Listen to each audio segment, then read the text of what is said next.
Vas-y, regarde la caméra. Autant de dislikes sur le YouTube game. Non mais non. Ah oui. Salut.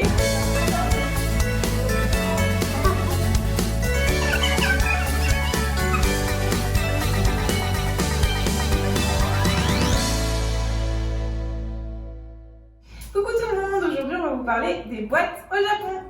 Tokyo. Roppongi. Shibuya. La première boîte qu'on a fait au Japon, c'était à peu près une semaine après notre arrivée. C'était une soirée d'intégration pour tous les étudiants étrangers. Ça se passait au Dia à Roppongi, qui est un quartier connu à Tokyo plutôt pour la fête. C'était vraiment notre première boîte à Tokyo, donc on avait une bonne image de Roppongi au départ. Et on est allé là, je crois, 2 fois au début. Après, on est allé à Shibuya. Enfin, voilà, on voulait tester les boîtes à Shibuya, c'était ça, un autre quartier connu que vous devez sans doute connaître de Tokyo. On a commencé, il semble, par Vision, complètement par hasard. On avait une amie qui nous avait présenté un DJ et on lui avait demandé, voilà, comme c'était son métier, les boîtes qui étaient les mieux finalement. Et il nous avait dit Vision. Et on y est allé, sauf que, en fait, on s'attendait pas parce que souvent, les boîtes avant, en tout cas les VIA, c'était gratuit pour les filles avant minuit. Il y a certaines soirées qui sont payantes pour tout le monde, Voilà. mais généralement les soirées internationales ou quoi, ou même dans certaines boîtes qui font entrer les filles gratuitement avant minuit. Voilà, pour qu'il y ait plus de filles, j'imagine. Et du coup, on s'attendait pas, si vous voulez, on est arrivé. Il était encore assez tôt, il me semble, peut-être 11h, quelque chose comme ça. Et le gars nous a demandé, alors pour les filles, 3000 yens, donc c'est l'équivalent à peu près de 25 €, donc c'est super cher. Pour les garçons, j'imagine que c'est encore plus cher.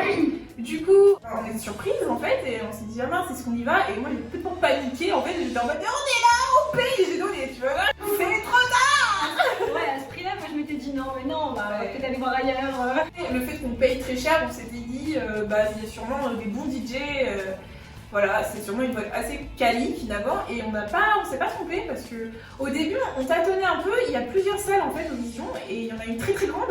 Et en fait on a un peu tourné, et puis quand on est revenu dans la grande salle, en fait il y a 2 rappeuses qui faisaient un show, et à partir de ce moment-là, la soirée c'était franchement pour moi au niveau musique la best qu'on ait fait là-bas. Ouais, je suis d'accord. Ils ont un style très électro. Et rap aussi, un peu rock, etc. Tu sentais que c'était des DJ qui étaient vraiment un level au-dessus de ce qu'on peut avoir l'habitude de connaître, en tout cas nous. Donc c'était vraiment vraiment bien. C'était impressionnant parce qu'il y avait vraiment, donc, comme vous avez dit Alice, il y avait différentes salles et dans chaque salle il y avait un DJ ou quelqu'un qui était en train de faire un showcase en fait. Donc on changeait de salle, on changeait d'ambiance. Ouais, C'était assez fou. Il y avait donc 2 rappeuses qui ont fait un show ensemble. Après on a vu une rappeuse toute seule. Qui était super cool aussi, et après c'était que des DJ mecs, je crois. Il y en avait un qui était spécialisé dans la J-pop, mais version électro, enfin c'était trop bien, hyper cool. Et puis on a terminé la soirée avec un peu le king entre guillemets de cette soirée-là, qui s'appelle Keisuke, qui est donc un DJ japonais, et vraiment il envoyait du lourd à la fin. Donc, super contente, on s'est dit franchement Vision Tokyo. Certes, on y met un peu le prix à l'entrée, mais c'est vraiment de la qualité. Maintenant, en plus, juste au carrefour, juste à même pas, je sais pas, 3 pâtés d'immeubles, du grand croisement de Shibuya, quoi. C'est vraiment en plein cœur, et donc c'est pour ça que c'est cher. Mais ça vaut vraiment, vraiment le coup. Si vous êtes amateur de bonne musique, on vous recommande Vision Tokyo. En fait, il faut vraiment regarder le programme. Je pense que vous allez sur leur site pour regarder les DJ qui passent, vous savez à peu près l'ambiance qu'il y aura. Et vraiment, au niveau de la musique, pour nous, en tout cas en 6 mois, ça a été la meilleure. Il y a une deuxième boîte à Shibuya qu'on a particulièrement appréciée. Je pense vraiment qu'avec Vision, c'est les 2 meilleures boîtes, mais pas pour les mêmes raisons. Vision, ça va vraiment être la qualité de la musique et l'ambiance. Et donc, Camelot, la deuxième boîte qu'on a vraiment, vraiment appréciée, c'était au niveau de l'ambiance, mais plus les gens, voilà, les gens qu'il y a dans la boîte en fait. Ambiance, voilà, dragouillée, flirtée, enfin voilà, c'est vraiment, c'est chill quoi. On vient pas là pour la musique, même si la musique est très bien, et il y a beaucoup de musique commerciale, c'est ça. Mais on vient voilà pour l'ambiance, les garçons, les filles, tout ça. C'est surtout commercial au niveau de la musique, c'est des titres, des hits que vous entendez un peu partout dans le Japon, un peu partout dans le monde. Et c'est cool aussi pour danser, franchement. Ouais, c'est vraiment sympa. C'est vrai qu'après à Vision, on dansait pas beaucoup, en fait vraiment des danses, c'était plus on sautait, on était... t'es en transe quoi. Là c'est vraiment danser, voilà. Pour les serrer. Alors au niveau des prix des boissons, c'était à peu près les mêmes prix partout. en sachant que Kaamelott, il y avait un avantage, c'était que quand on entrait, généralement c'était gratuit. Pour les filles, donc avant minuit, et nous, bah, vous vous doutez bien que quand c'est gratuit, On fait là, on y va. on était là à 3h59 devant les portes. Bonjour, bon, c'est toujours gratuit alors. Et en fait, quand c'était payant, ils nous donnaient des jetons. Voilà, pour avoir des boissons gratuites. Voilà. Donc c'est quand même super cool. Finalement, en fait, on paye le prix de la boisson. Mais ils nous obligent à consommer, quoi. C'est un peu ça le truc. Ouais. Après, le truc un peu, mais ça, j'ai l'impression qu'il y avait dans toutes les boîtes au Japon, c'était vraiment le système de. Si vous êtes une fille étrangère, vous entrez gratuitement. Si vous êtes une femme japonaise, vous payez un petit quelque chose. Si vous êtes un homme occidental, vous payez un peu plus cher que la femme japonaise. Mais par contre, si vous êtes un homme japonais, là, vous banquez. C'est assez fou, hein, les différences de prix. C'est vraiment dans ce temps-là, en fait. Je pense au niveau des femmes, ça dépend vraiment des boîtes. Vraiment. Des fois, les japonaises payent rien non plus. Donc, Voilà. si vous voulez tester, vous avez testé, dites-nous. Dites-nous en commentaire. Ouais, n'hésitez pas à nous laisser des commentaires, là, sérieux, franchement, vous faites les radins. On aime bien communiquer avec vous. On communique pas, mais on aimerait bien communiquer avec vous. C'est bien. Ce qui va. Alors du coup, pour revenir à Roppongi, finalement, on a refait des soirées au Dia après avoir fait notre première soirée à Shibuya. Et on s'est vraiment rendu compte de la différence de qualité. Après, c'est encore une fois subjectif, c'est uniquement notre avis. Vous pouvez avoir passé vos meilleures soirées à Roppongi. Nous, perso, on a vraiment préféré Shibuya pour l'ambiance, pour le public. Je pense notamment donc, à la boîte Electro Tokyo qu'on a connue après les boîtes de Shibuya.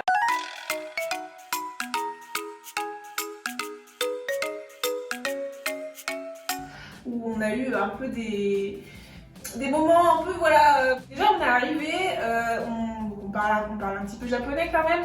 Et si vous voulez, on est arrivé, on a entendu des japonaises dire ah gaijin, gaijin dans notre dos. Alors gaijin c'est hyper négatif hein, pour désigner les non japonais. Déjà on arrive dans la boîte, on est un peu en mode bon d'accord, les gens n'est pas très apprécié ici quoi. Il y avait aussi un autre point qui nous a un peu marqué quand on est arrivé, c'est que dès la file d'entrée en fait dans la boîte, il y avait deux japonaises qui étaient vraiment bourrées, mais limite elles tenaient plus sur leurs jambes, mais elles étaient en train de draguer le vigile qui donc s'occupait de la ligne.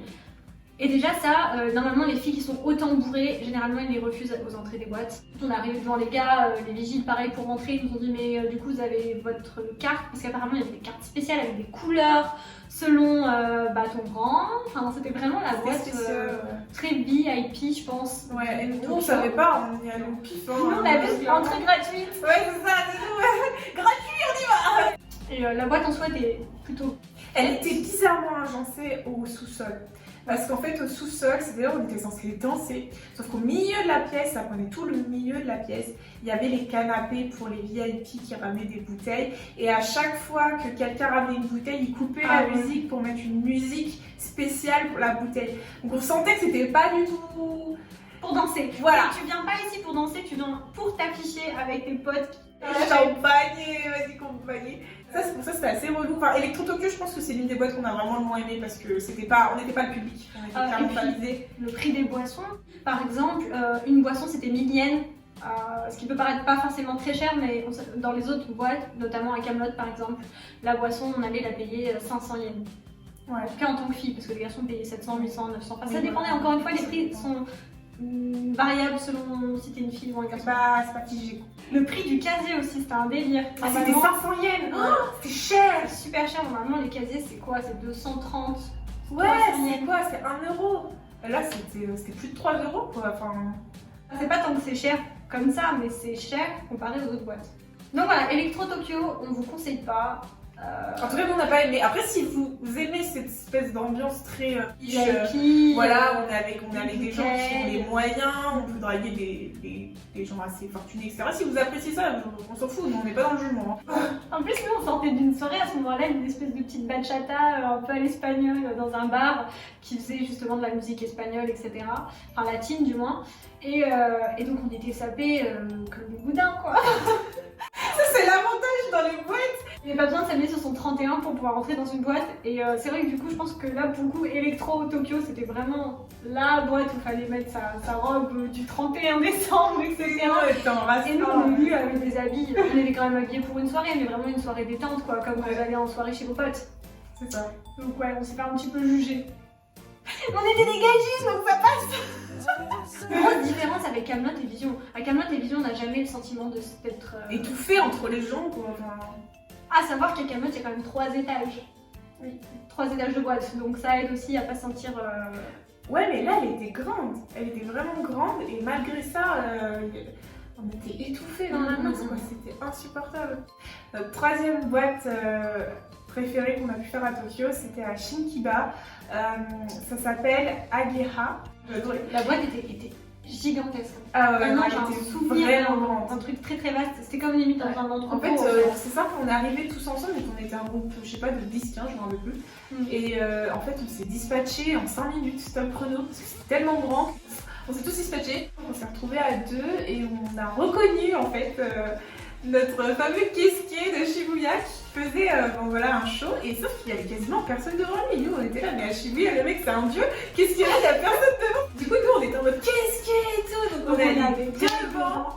Et en fait, donc, on a kiffé, etc. Et là, on est tombé sur qui? Robin What the fuck? On était même pas au courant. On était même pas au courant qu'il y avait Robin Schulz qui devait venir. Il s'est posé avec sa table de mixage, le gars, et il a commencé à faire ses plus gros hits, quoi. Ouais, Non, voilà. et nous, on était en fire. Il y avait des danseuses aussi. C'était un truc Incroyable, parce que du coup, derrière nous, il y avait, après, forcément, c'était blindé. Tout le monde voulait voir Robin Schulz, quoi. Tout le monde dansait et tout, sautait, machin. un truc de fou. C'était exceptionnel. Enfin, Je vous montre.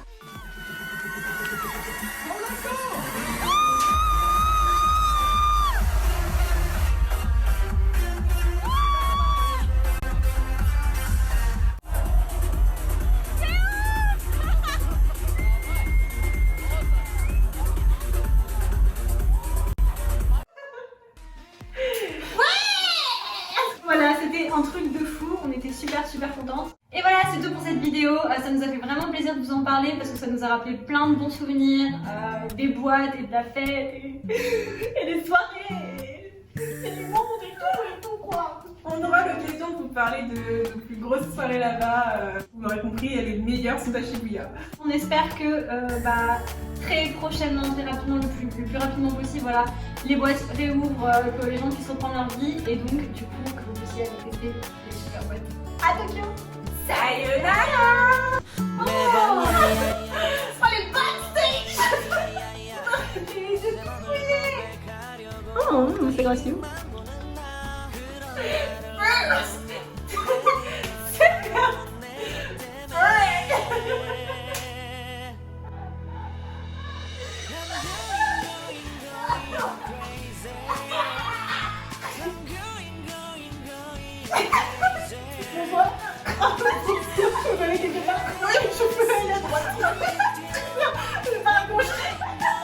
Et en fait, abonnez-vous!